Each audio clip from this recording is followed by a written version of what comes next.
There are all sorts of rules that govern what we might call polite society. For example, if one were to go to an outing and there were a woman by the name of Jill there, who is only 5'3" but weighs 300 pounds and has a nose the size of an elephant trunk, everyone acknowledges this, but they wouldn't point it out relentlessly to her. At least they wouldn't do it IRL, perhaps online. Likewise, if somebody is walking around with underwear hanging out of his trousers and it happens to be shit stained, although many people would notice that, they probably wouldn't directly point it out. So there are these rules of engagement that we have in society, polite society, and just general civilization, whereby we pick up on things and we acknowledge things, but we don't always point it out directly, with a few exceptions. And that's not always the case when it comes to transactions. Some transactions that people engage in and take part in are just so blatant and obvious that no one wants to dispute the transactional nature of that undertaking. For example, in a business deal, it's patently obvious. Two people engaging in an activity which requires a tit for tat. Something must be given, something must be taken, and vice versa. Nobody's going to dispute that. There must be profit for both parties involved. But when it comes to human emotions, things go awry rather quickly. And this has a lot to do with the maintenance of quote-unquote polite society. So it's one thing to say that two businessmen engaging in interaction require something of each other and that interaction is transactional.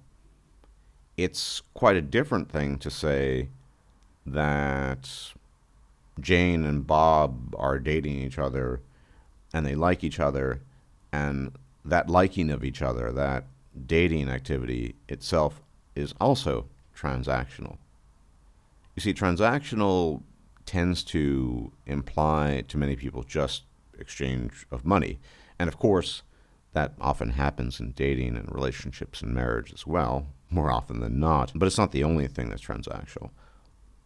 And because human beings have enormous care and concern for reproductive behavior, we are that much more inclined to cloak the behavior in euphemistic terms and to cloak the motivations and actions that take place in euphemistic terms, which is to say it's perfectly okay to make the claim that John and Bob are engaged in a business deal and various percentages will be exchanged, and at the end of it all, hopefully both profit to their mutual agreement and mutual contentment. But it's not okay to talk about the fact that Bob might be high status in terms of his finances and his property, or that Bob only really likes Mary because Mary is hot. These things are kind of obvious, but you never really point them out, in the same sense that you don't point out somebody who's 300 pounds at a party with an elephant trunk nose or some other absurdity. You just tacitly assume it to be the case. And of course, behind closed doors, there are at times hushed whispers about the true nature of male-female interaction and the transactional nature thereof. But that rarely happens, if ever, in public. Now, we did see, a few months ago, I posted a video about this, some emergent research from mainstream academia acknowledging that many women in the United States, for example, find that there's a paucity of men who meet their status requirements, i.e. hypergamous requirements. And this has been changing very, very slowly, but it's still very much something kept on the DL. But I want to talk today about something related to this, and that is the fairly recent, as in the last couple of years, emergence of both Twitch thottery and the activities of cam girls. That is, women who engage in visual and verbal exchange with men for the sake of monetary rewards. And I stumbled across a little snippet of a guy who was saying that after a soul-crushing day at work he clearly doesn't enjoy, there's not much left, and though he's aware of the transparent, naked nature of the interaction and transactional nature of the interaction between him and his preferred cam girl, he doesn't have a problem with it because at least it's giving him something. And there's a direct line that he can use to tap into his emotional needs. He didn't explicitly say that, but that was suggested. And I've seen other men state such things. And so I think what we're slowly moving into, and this might become very much marked in this decade that we've just entered into, is a new awareness, acknowledgement of the very transparent and naked nature of the interactions between men and women, what each sex is trying to get out of the other, as it were. In the case of men, if they don't have the opportunity to engage in quote-unquote conventional dating, relationships and or marriage, that things like cam girls or Twitch girls are the next best opportunity. And specifically in the case of cam girls, it is a direct pipeline, and nobody is beating around the bush. Same thing with prostitution, by the way. That's always been the case. You hear many of these stories of men who engage with prostitutes not just in a sexual way, sometimes not at all in a sexual way, but rather wish to make use of the services they're offering in a companionship sense, which is to say they want an open ear to listen to their troubles, to at least pretend that they care about them. And I have no doubt that the prostitutes have no qualms about offering that as a service as long as they're getting paid. Cue male mother need, so to speak. But it goes to show a number of things, the most important being that clearly men are not just after sex. However you want to phrase it, however you want to term it, male mother need, whatever you want to call it, there's something else going on with men. And people often wonder at the fact that men are willing to spend inordinate amounts of money on cam girls or Twitch girls when there's this labyrinthine library of pornography online, and every genre and thing you can think of under the sun. Rule 34, of course. Missing the fact that effectively what these guys want, what many of these guys want, is some sort of simulation of a girlfriend experience, and they're willing to spend money on that. Because one thing pornography doesn't really do for most men is give them a sense of validation. Whereas, as artificial as it might be, paying money to a cam girl to listen to your problems and pretend that she's your girlfriend does do that in some sense. Men are having their feelings validated. They're having their needs met in a very transparent, transactional, and monetary way, but nonetheless, it's happening. And that is something that is quite new. Because again, no matter how much pornography might be out there, they're not going to get that same experience, however you want to put it, the girlfriend experience. Some men, of course, do this with escorts as well, the simulation of companionship. And it really does tap into a deep-seated, acute emotional need in them.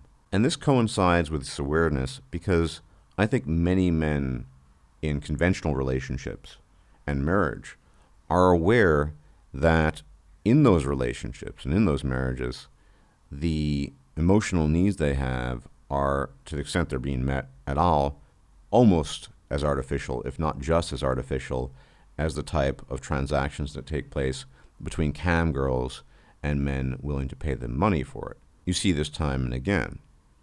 Case in point here, there's a prominent YouTuber whose name I shall not name, but he should be easy to find.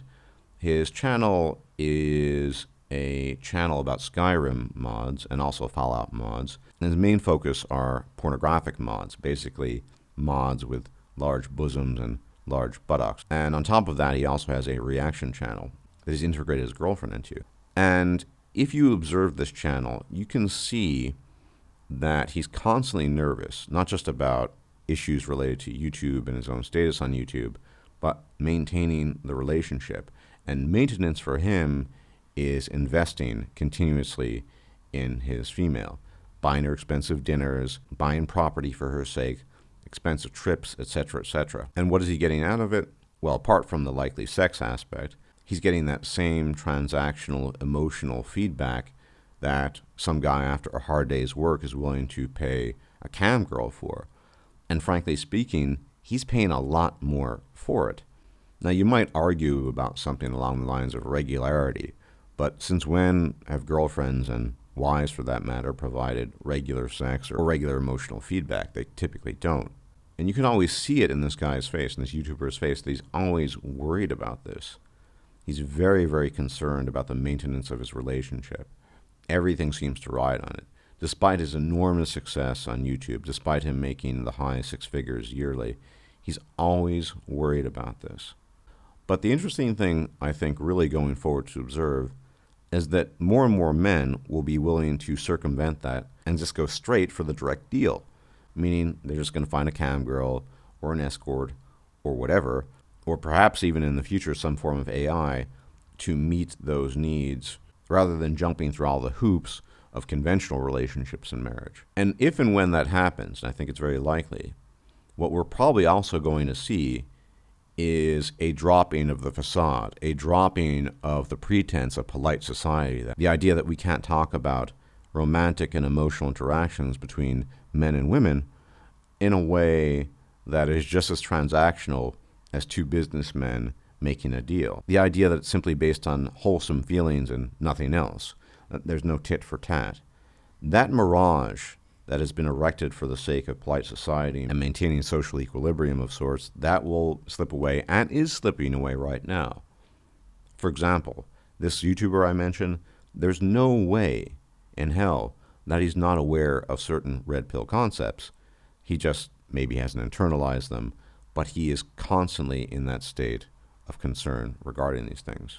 And we might bear witness to in the coming years a general public acknowledgement that transactions are neither good nor bad, and they take place at every level of human interaction, between business partners, between friends, and yes, indeed, most importantly, between men and women. What is the man getting out of it? What is the woman getting out of it? Now, on a related issue, I'll take note of the fact that many people, especially family members and women in competition with other women, will be all too happy to point out that a woman is a quote-unquote gold digger. Part of that is to lower her status, that is intrasexual competition, in the eyes of a man that another woman might be competing for. But what people don't like in polite society is pointing out the obvious. If you're too obvious about your hypergamy and your desire for status and resources, that's seen as a bad thing. Now, I don't think the general public sees that as a bad thing because they see it as immoral or corruptive. No, quite the opposite. I think there's a general interest in not pointing out certain aspects of female behavior to the public, which would make these behaviors that much more obvious to everyone. So if a particular female goes overboard with this behavior and is blatantly obvious in her money grabbing or her hypergamy, the social police will enter into the scene and try to correct that, because we cannot as yet have this type of transparency and this type of naked transaction. Because even as it's unraveling as I speak, the pretense of idyllic, idealistic, romantic love must be maintained. We have to keep people, above all men, on this treadmill. But I think these trends we can observe, the blatant honesty with which men engage with women these days, whether it comes to cam girls or what have you, these are signs that things are slowly but surely going in a different direction. I think we can all agree that more transparency and general acknowledgement of the obvious would be a good thing, because at the end of the day, one of the things that men have suffered through for countless decades, to say the least, especially somewhat older men, is this veil of ignorance, of people not leveling with them. Well, given the information online, men are already being leveled with, but in the future, even the most blue pill of blue pill simps, he too will be leveled with, and there will be nothing left to deny on this front. And frankly speaking, I think this is a good thing. I'm all for transparency. I'm all for just getting the truth out there, above all on this matter, because men have been lied to for far too long, and they deserve to know the truth about themselves, about what they want, and above all about the women they engage with. Gentlemen, thanks for tuning in. If I'm still alive, as always, I'll check you out later. And more importantly, may the gods give more than they take. Bye-bye. If you liked this video, please like, share, and subscribe. And if you enjoy my content, please consider making a donation or becoming a patron. Thanks for watching.